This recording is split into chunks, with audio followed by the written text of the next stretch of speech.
When I showed the video at the police station, the maid, Maria, collapsed, crying with relief. My son, sitting next to her, was pale. He was the one who always said, "Those people steal, Dad. Open your eyes," because I installed cameras thinking she was stealing silverware. But I discovered he was threatening her family to force her to help with the $1 million art heist. So, I replaced the paintings with replicas and left a note in the empty safe. He always mocked me, saying I didn't understand art. So I showed him the art of counterintelligence. But the real bomb wasn't a robbery. It was what the cameras recorded him planning to do to Maria after the heist was successful. But let me tell you how this whole nightmare began. I built my empire from scratch. I inherited nothing. I started with a desk and a telephone, and turned that into a 9-figure investment firm.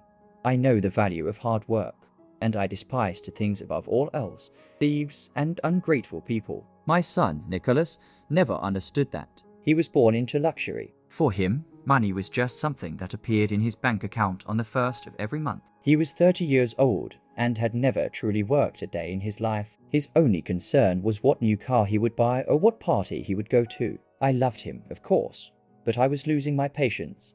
He always said, "Dad, you worry too much about these people," referring to the staff. They're paid to serve.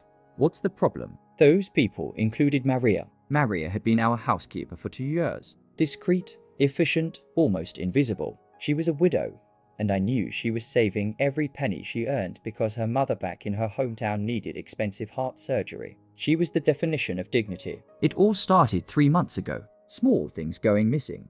If you're liking this story and want to see justice served, like this video and subscribe to the channel, because what's coming will make your blood boil. First, it was an expensive desk clock, solid silver. Then, 2 bottles of wine from my private cellar, a vintage worth over $1,000 a bottle. Things that don't just evaporate. I asked Nicholas. He laughed. "Dad, it was probably Maria. She's the only one who cleans your office." "Open your eyes," I resisted. It didn't seem like her. But then, the final straw. A pair of diamond cufflinks. They weren't the most expensive I owned, but they were the most valuable. My late wife gave them to me on our last anniversary before she died. They were in my bedside drawer, and they disappeared. I felt a chill down my spine. Only 3 people had access to the master suite: me, my son, and Maria. That night at dinner, I mentioned they were missing. Nicholas slammed his fork on the table. "Finally, I warned you. It's obviously her." "You're too soft, Dad." "Fire that woman. She's probably pawned it all by now."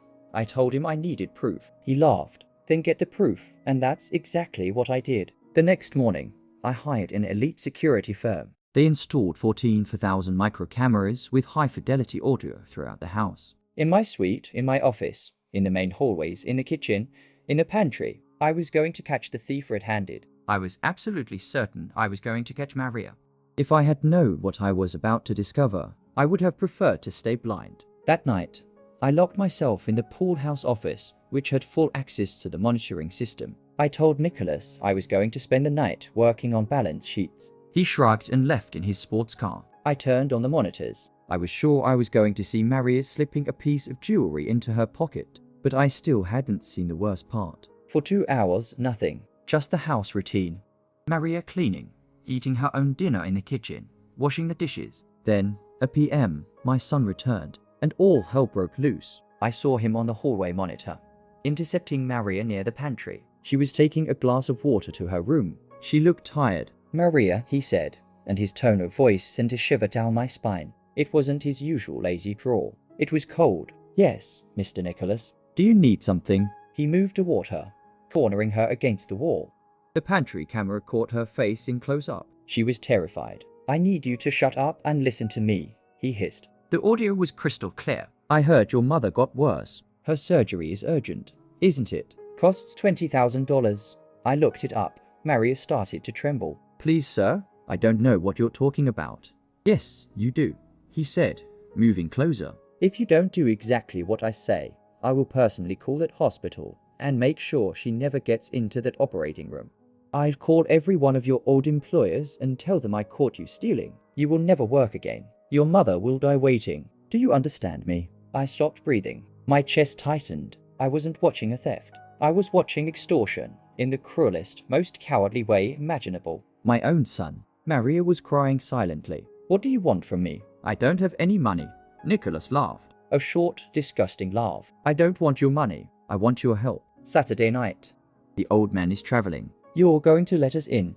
Let who in? She whispered. Some friends of mine. We're going to take the 2 paintings from the dining room and the contents of the safe. You're going to disable the alarm for Zone 3. In exchange, your mother gets her surgery on Monday. If you try anything funny, if you say one word to him, he pointed toward the camera he didn't even know was there.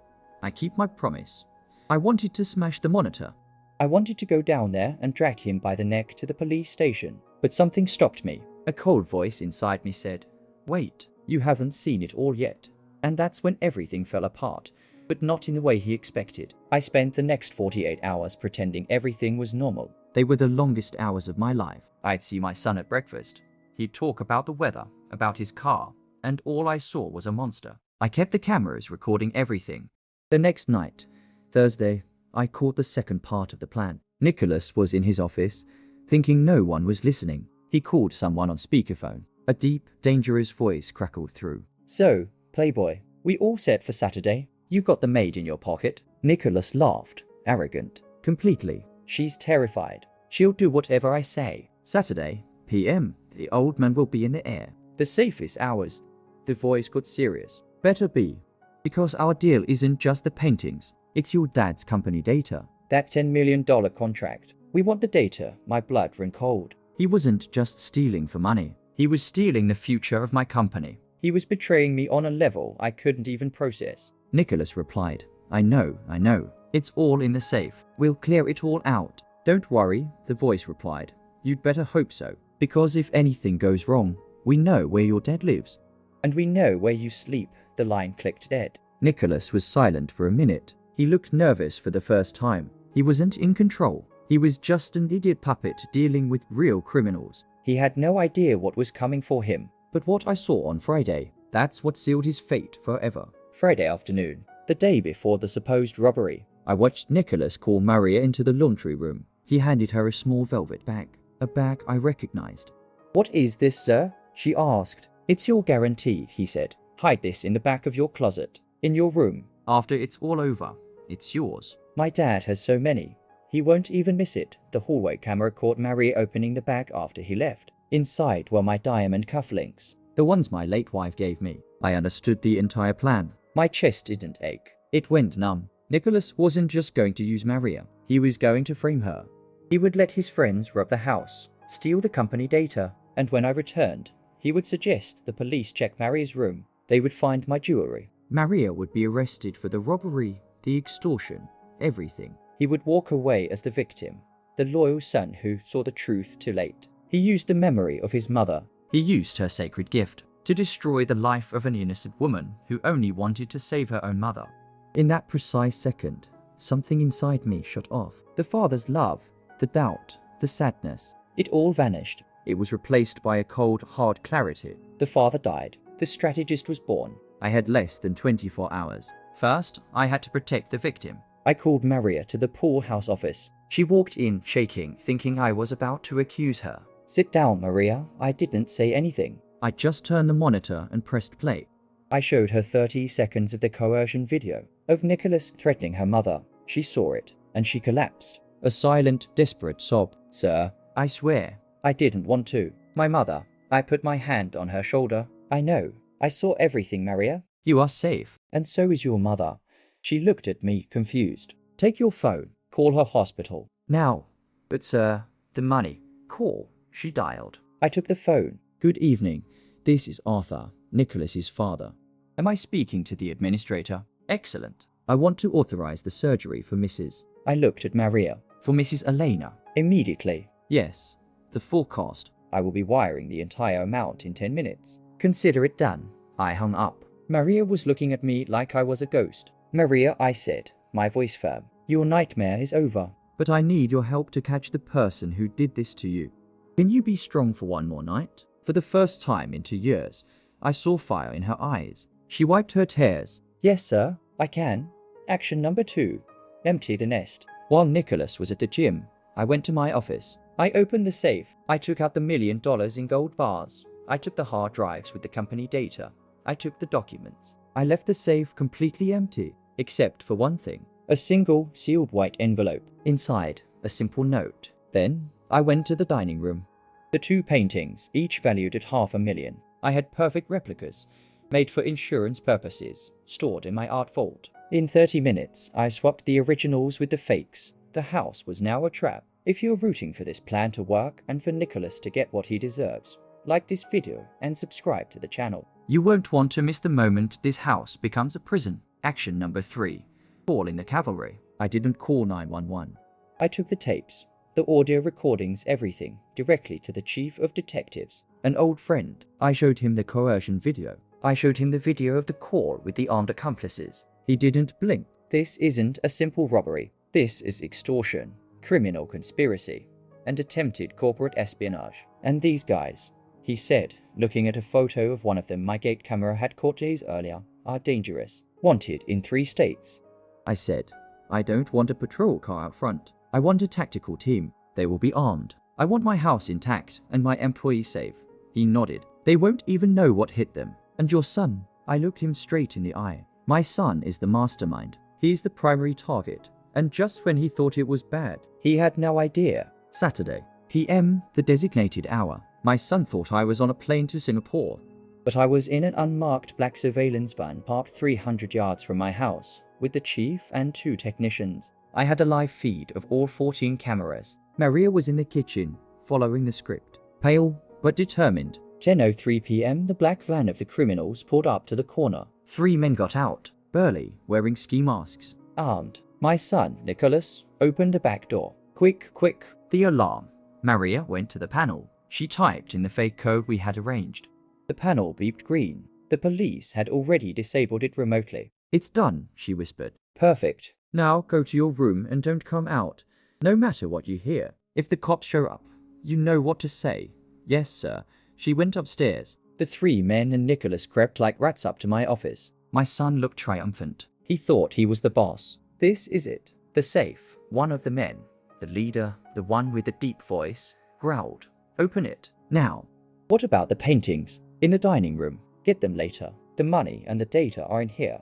Nicholas found the combination. He pulled the heavy door open, and he froze. Empty. What? Where? It's not possible. The leader looked inside. Empty. He saw the white envelope, snatched it, tore it open. He read the note aloud, looking for this. My son turned white as a sheet. What does this mean, you little brat? The leader yelled, shoving his gun directly against my son's head.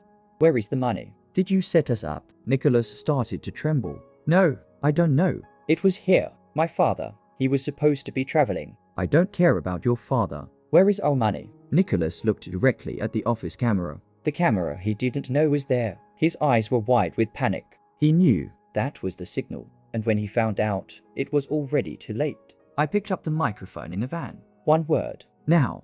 In less than a second, 12 tactical officers, who had been positioned inside the house since PM, burst through the office doors and windows. Police, hands in the air, on the ground. Now, strobe lights blinded the criminals. It was total chaos. The 3 thugs tried to raise their weapons but were subdued in 10 seconds. This was an elite team. And my son. The cameras caught everything. The sound of his zipper. The smell the officers said filled the room. He pissed himself. Right there.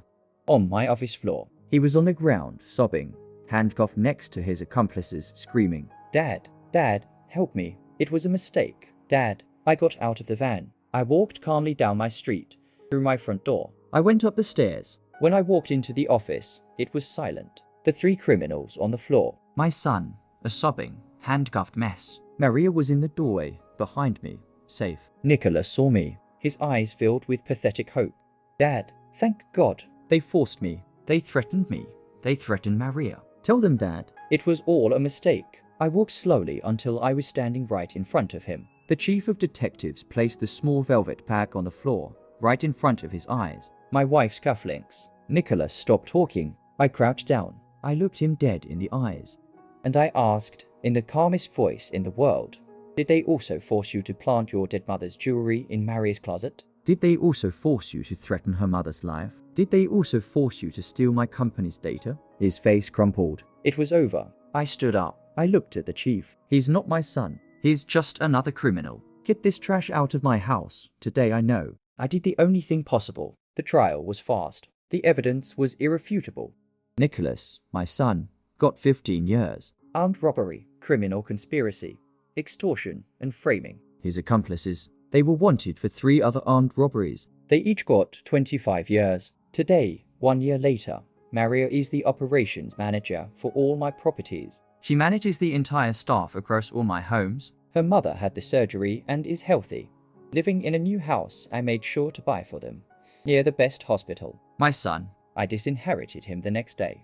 He tried to sue me from prison, demanding his share of the inheritance. The judge dismissed the case in less than 5 minutes after watching 10 seconds of the coercion video. I have never visited him, and I never will. As far as I'm concerned, he ceased to exist that night, on the floor of my office. I learned that character isn't bought with money and it isn't inherited by blood, and that true justice doesn't see last names. If you've ever been in a situation where you had to choose between protecting someone in your family and doing what was morally right, you know the weight of that decision. I want to know your opinion. At the end of the day, when you see a son betray his own father so cruelly, do you think I did the right thing by turning him in? Or do you think that, because he's my son, I should have given him another chance? Leave your opinion in the comments. I read all of them. And subscribe for more stories of people who weren't afraid to serve justice.